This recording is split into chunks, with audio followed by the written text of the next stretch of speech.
ஆகும். மதுரைக்கு அருகில் இருக்கும் இந்த ஊர் மிகவும் பிரபலமானது. இதன் கலையும் மிகவும் சுவாரஸ்யமானது. ஒரு சமயத்தில் கைலாசத்தில் ஸ்ரீ வேட்பாளர்கள் மற்றும் முருகர் இருந்தனர். அப்போது அங்கே நாரதர் வந்தார்.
சக்தி இல்லை என்றால் சிவனில்லை. சரி, நீயே சாப்பிடு. சுவாமி தங்கள் திருவாக்கினால் நாம் அம்மை அப்பன் ஆகிவிட்டோம் என்று சொல்லிவிட்டீர்கள். இனி நமக்கு எதிர்ப்பு. இத்துடன் நாம் வருங்கால பிள்ளைகளிடமே கொடுத்து விடலாமே. அம்மா அம்மா அம்மா அம்மா பழம் எனக்கு இல்லை. அம்மா எனக்கு தான் பழம் முடியாது. நான் தான் மூத்தவளே. பழம் எனக்கு தான் இல்லை. அம்மா நான் தான் செல்ல பிள்ளை. அதனால் எனக்கு தான் பழம். பழத்துக்கான சண்டை துவங்கியது. சரி சரி, 2 பேரும் சண்டை போட வேண்டாம். ஆளுக்கு ஒரு பழம் கொடுக்கலாம். இல்லை இல்லை, முழு பழமாக சாப்பிட்டால்தான் பலன் உண்டு. உண்மை உண்மை. ஆனால் 2 பேரும் கேட்கிறார்களே, யாருக்கு கொடுப்பது? அப்படியானால் ஞானம் பழத்துக்கு தம் பிள்ளைகளுக்கு தகுதியாக பார்க்கலாம். இந்த பழத்தை பெறுவதற்கு தாங்களே ஏதாவது திட்டத்தை சொல்லிவிடலாமே. சரி, விநாயகா அல்லவா, இந்த உலகத்தை யார் முதலில் சுற்றி வருகிறார்களோ அவர்களுக்கே இந்த ஞான பழம். உலகத்தை நானே இதோ ஒரு முறை சுற்றி வருகிறேன். முருகன் மலைவாகனத்தில் உலகத்தை சுற்ற புறப்பட்டார்.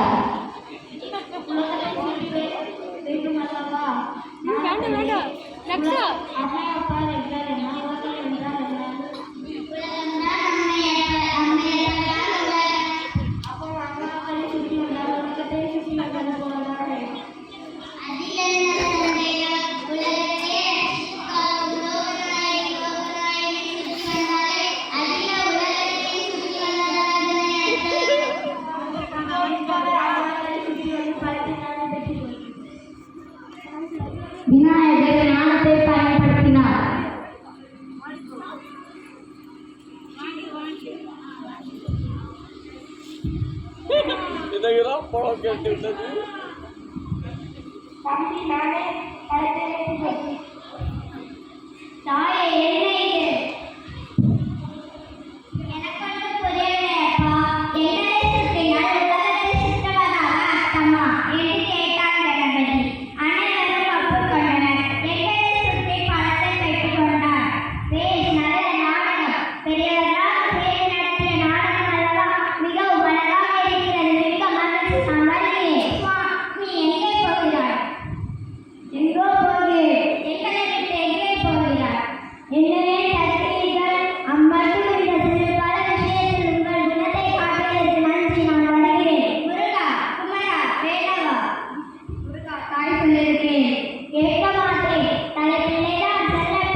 கோபுரம்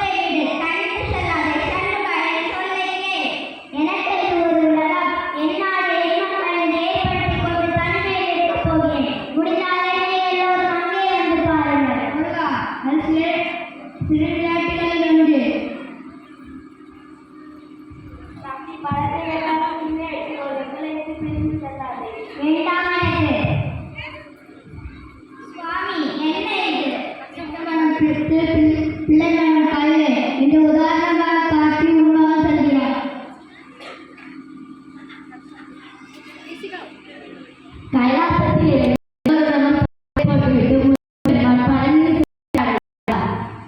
உமாதேவி காட்சி அளித்தார்.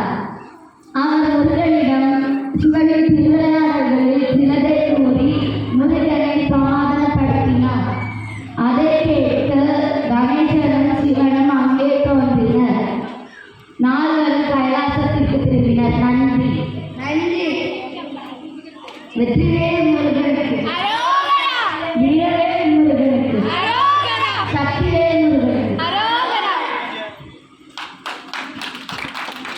Okay, hold on.